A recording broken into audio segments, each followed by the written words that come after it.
देश की सबसे ज्यादा डिमांड होती है 2 लाख मेगावाट। तो आज हमारा देश जितनी बिजली पैदा कर रहा है, पैदा कर सकता है, जितनी डिमांड है उससे कहीं ज्यादा बिजली पैदा करने की हमारी क्षमता है। लेकिन मेरे घर के अंदर फिर भी पावर कट लग रहे हैं। क्यों? मैनेजमेंट खराब है। दिल्ली में भी यही हाल था, पंजाब में भी यही हाल था। बिजली तो थी लेकिन मैनेजमेंट खराब था। हमने मैनेजमेंट ठीक करके दिल्ली में भी 24 घंटे बिजली का इंतजाम किया, पंजाब में भी किया, देश में भी करके दिखा सकते हैं क्योंकि हमें एक्सपीरियंस है। देश के गरीब लोगों को बिजली मुफ्त दी जाएगी। दिल्ली में करके दिखाई, पंजाब में करके दिखाई, पूरे देश के अंदर फ्री कर सकते हैं। 1.25 लाख करोड़ रुपए का खर्चा आएगा। एक ही कैलकुलेशन करके लाया हूं मैं हवा में गारंटी नहीं देता। केजरीवाल की गारंटी एक ब्रांड है मार्केट के अंदर। अगर हम कुछ बोलते हैं तो वो पूरी करते हैं। तो 1.25 लाख करोड़ रुपए का खर्चा आएगा। 1.25 लाख करोड़ रुपए हम इंतजाम करेंगे। 1.25 लाख, उसके अंदर पूरे देश के गरीबों को 200 यूनिट बिजली मुफ्त मिल सकती है। आज भी हमारे देश के गरीब लोगों को ये बिजली की पहली गारंटी थी। दूसरी गारंटी है शिक्षा की। कोई भी देश तब तक तरक्की नहीं कर सकता जब तक उसके हर बच्चे को अच्छी शिक्षा का इंतजाम ना कर दिया जाए। अगर किसी देश के अंदर ढेरों लोग अनपढ़ हैं, अगर किसी देश के अंदर ज्यादा बच्चे, कई बच्चों को बिलो स्टैंडर्ड, सब क्वालिटी, गंदी बेकार शिक्षा मिलती है, वो देश कभी आगे नहीं बढ़ सकता। आज हमारे देश के अंदर सरकारी स्कूलों का बुरा हाल है। 10 लाख सरकारी स्कूलों के अंदर 18 करोड़ बच्चे पढ़ते हैं जिनका कोई भविष्य नहीं है। दिल्ली के अंदर हमने करके दिखाया, पंजाब के अंदर करके दिखाया। देश के सारे सरकारी स्कूलों को शानदार बनाएंगे, अच्छे बनाएंगे, प्राइवेट स्कूलों से भी बेहतर बनाएंगे। और इस देश के अंदर पैदा होने वाले हर बच्चे के लिए, चाहे वो अमीर का बच्चा हो चाहे गरीब का बच्चा हो, अच्छी, शानदार और फ्री शिक्षा का इंतजाम किया जाएगा। अगर आप अमीर हैं, अपने बच्चे को प्राइवेट में भेजना चाहते हैं, भेजिए। लेकिन आप अगर सरकारी स्कूल में अपने बच्चे को भेजते हैं तो प्राइवेट स्कूल से किसी 1% भी कम नहीं होगी उस शिक्षा की क्वालिटी। ऐसी शिक्षा का इंतजाम गांव-गांव के कोने-कोने, देश के कोने-कोने में अच्छी शिक्षा का इंतजाम करेंगे।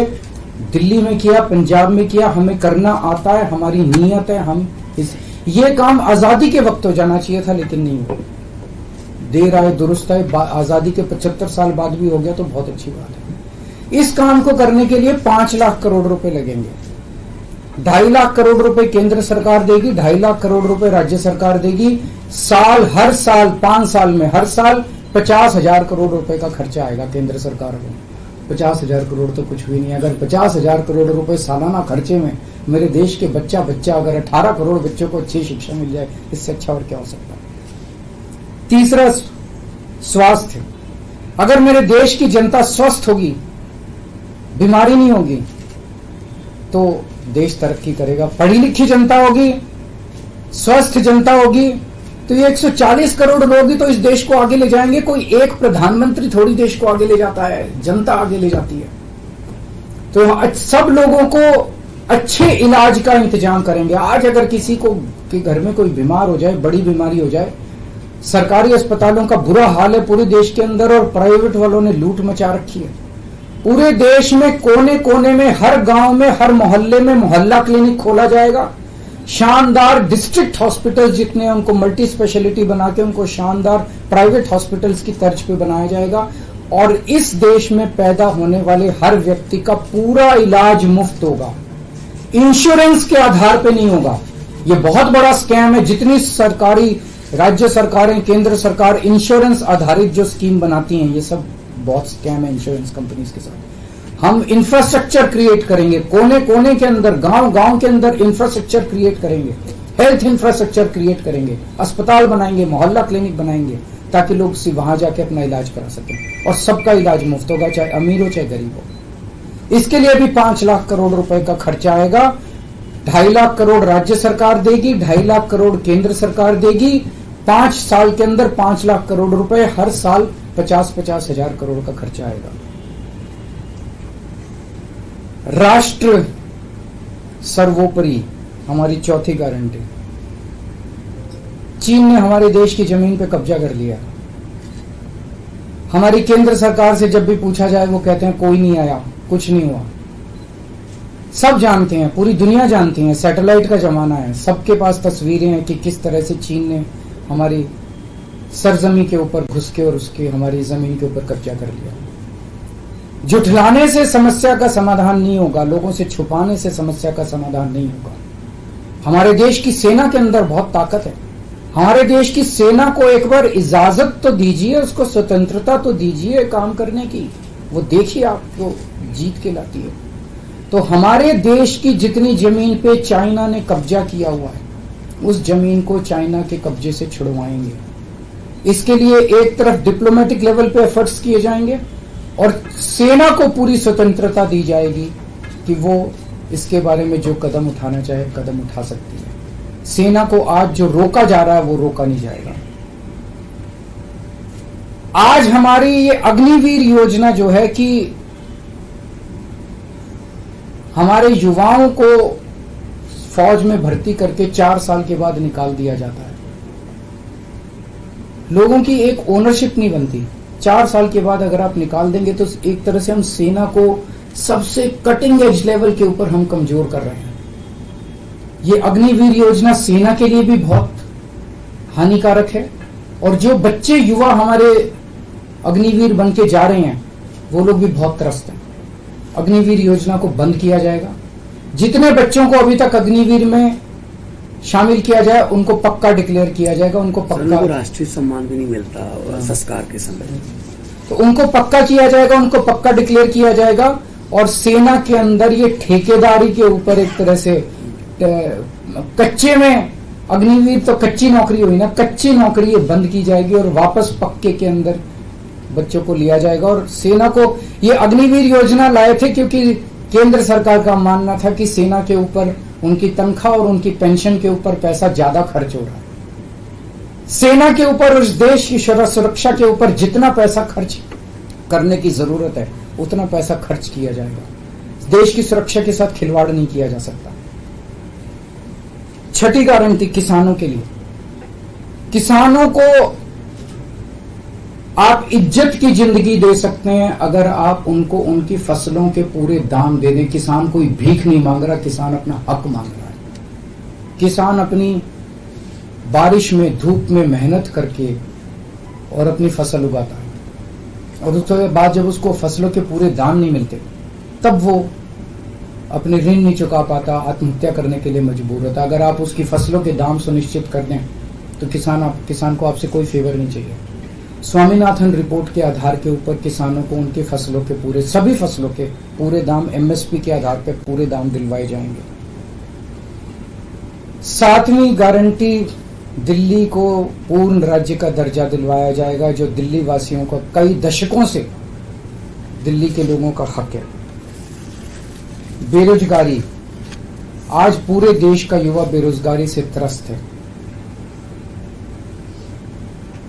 इसके लिए हमने बहुत डिटेल्ड प्लानिंग की है। हमारे मंत्रियों ने, हमारी टीम ने बैठ के, सब लोगों ने बैठ के कि 1 साल के अंदर 2 करोड़ रोजगार का इंतजाम किया जाएगा ताकि हमारे युवकों को बेरोजगारी से निकाला जा सके। ये प्रोडक्टिव और इफेक्टिव एम्प्लॉयमेंट होगी। भ्रष्टाचार, बीजेपी की वॉशिंग मशीन को चौराहे के ऊपर खड़ा करके तोड़ा जाएगा। बीजेपी की वॉशिंग मशीन इस देश का भ्रष्टाचार का सबसे बड़ा कारण है। सबसे बड़ा सोर्स जो है वो बीजेपी की वॉशिंग मशीन है।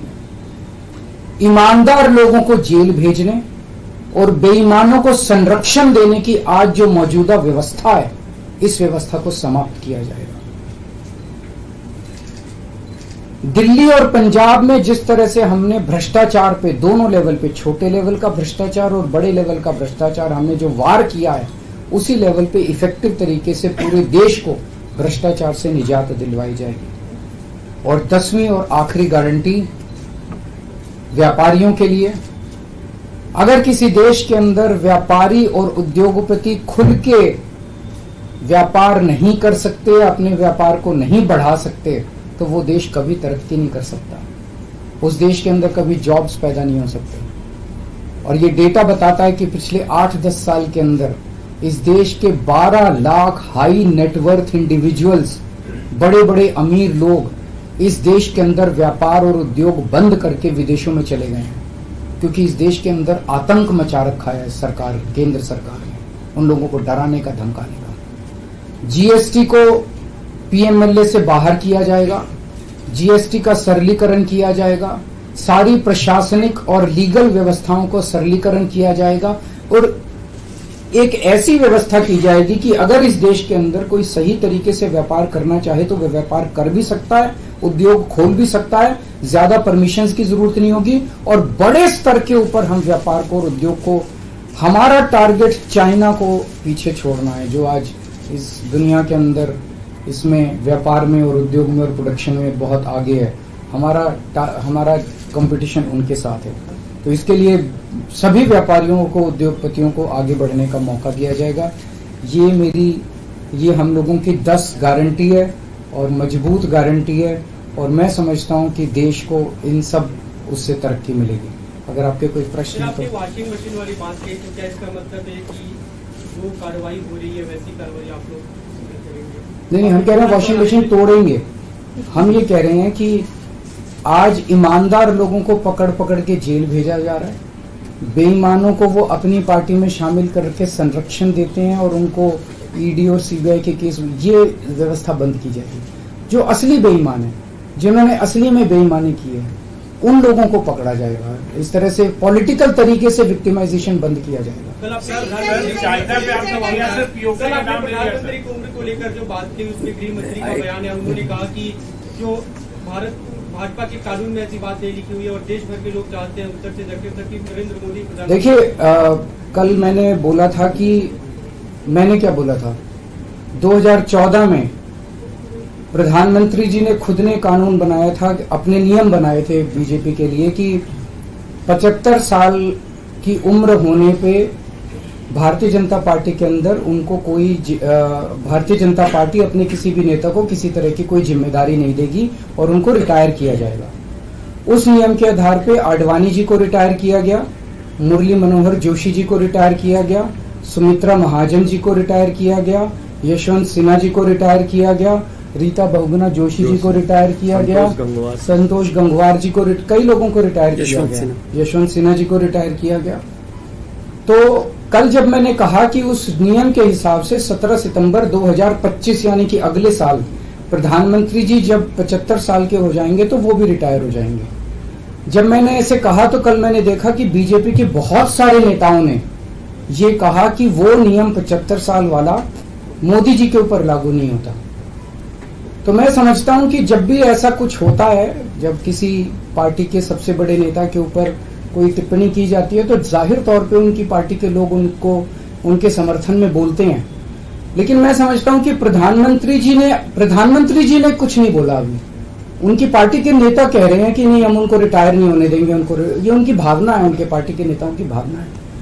प्रधानमंत्री जी ने जो नियम बनाया जिसके तहत आडवाणी जी को रिटायर किया गया, मैं समझता हूं कि प्रधानमंत्री जी किसी भी हालत में उस नियम को अपने ऊपर लागू होने से नहीं रोकेंगे। वो ऐसा नहीं कहेंगे कि उस जिस नियम में आडवाणी जी रिटायर हुए मैं उस नियम पे अपने ऊपर नहीं, या तो प्रधानमंत्री जी कह दें कि वो नियम अब मेरे ऊपर लागू नहीं होगा, आडवाणी जी के लिए बनाया था वो, या तो वो कह दें। लेकिन मैं नहीं समझता कि प्रधानमंत्री जी ऐसा कहेंगे। तो जाहिर तौर पे बाकी नेता सारे सपोर्ट कर रहे हैं उनको, लेकिन प्रधानमंत्री जी तो रिटायर होंगे। वो ऐसा, मेरी गुजारिश ये है कि प्रधानमंत्री जी ये बता दें कि उनका सक्सेसर कौन होगा, नहीं तो आपस में मारकाट मचेगी उनके अंदर। दूसरी चीज, एक और चीज है, कल मैंने जो कहा कि वन लीडर वन नेशन का जो वन नेशन वन लीडर का जो उनका वो आइडिया चल रहा है, उसके तहत एक तरफ वो विपक्ष के सारे नेताओं को जेल भेज रहे हैं और अपनी सारी पार्टी के सारे नेताओं की राजनीति खत्म कर रहे हैं। शिवराज सिंह चौहान जी की, वसुंधरा राजे की, डॉक्टर रमन सिंह को राजनीति से गायब खत्म कर दिया, खट्टर साहब को कर दिया। और अब जब मैंने जनता से पूछा, सारी जनता बोली योगी जी का अगला नंबर है। तो कल इनकी पार्टी के सारे नेताओं ने मोदी जी के लिए तो कहा कि मोदी जी पे 75 साल वाला लागू नहीं होगा, लेकिन एक भी नेता ने ये नहीं कहा कि योगी जी को नहीं हटाया जाएगा। तो एक तो ये पक्की हो गई पिछले 24 घंटे में बात कि अगले 2 महीने के अंदर योगी जी को उत्तर प्रदेश के सीएम से हटाया जा रहा है। इस देश के बच्चे की जुबान पे ये था कि योगी जी को अगले 2 महीने में चुनाव जीतते ये लोग हटाएंगे। तो ये बात तो कल पक्की होगी कि योगी जी को हटाया जा रहा है। सर, आपने अक्साई चीफ का नाम लिया पर पीओके का नाम नहीं लिया। पीओके पे क्या रणनीति रहेगी आम आदमी? बिल्कुल, वो इसका हिस्सा है, भारत का हिस्सा है, उसको भी वापस लेके रहेंगे। आप पीएम की गारंटी के सापेक्ष अपनी गारंटी लाए हैं, आपने अपने कुलीग से भी बात नहीं की। सबसे बात करके लाया हूं मैं। नहीं, जो इंडिया अलायंस है आपको नहीं, मैं सहमत हूँ। मैं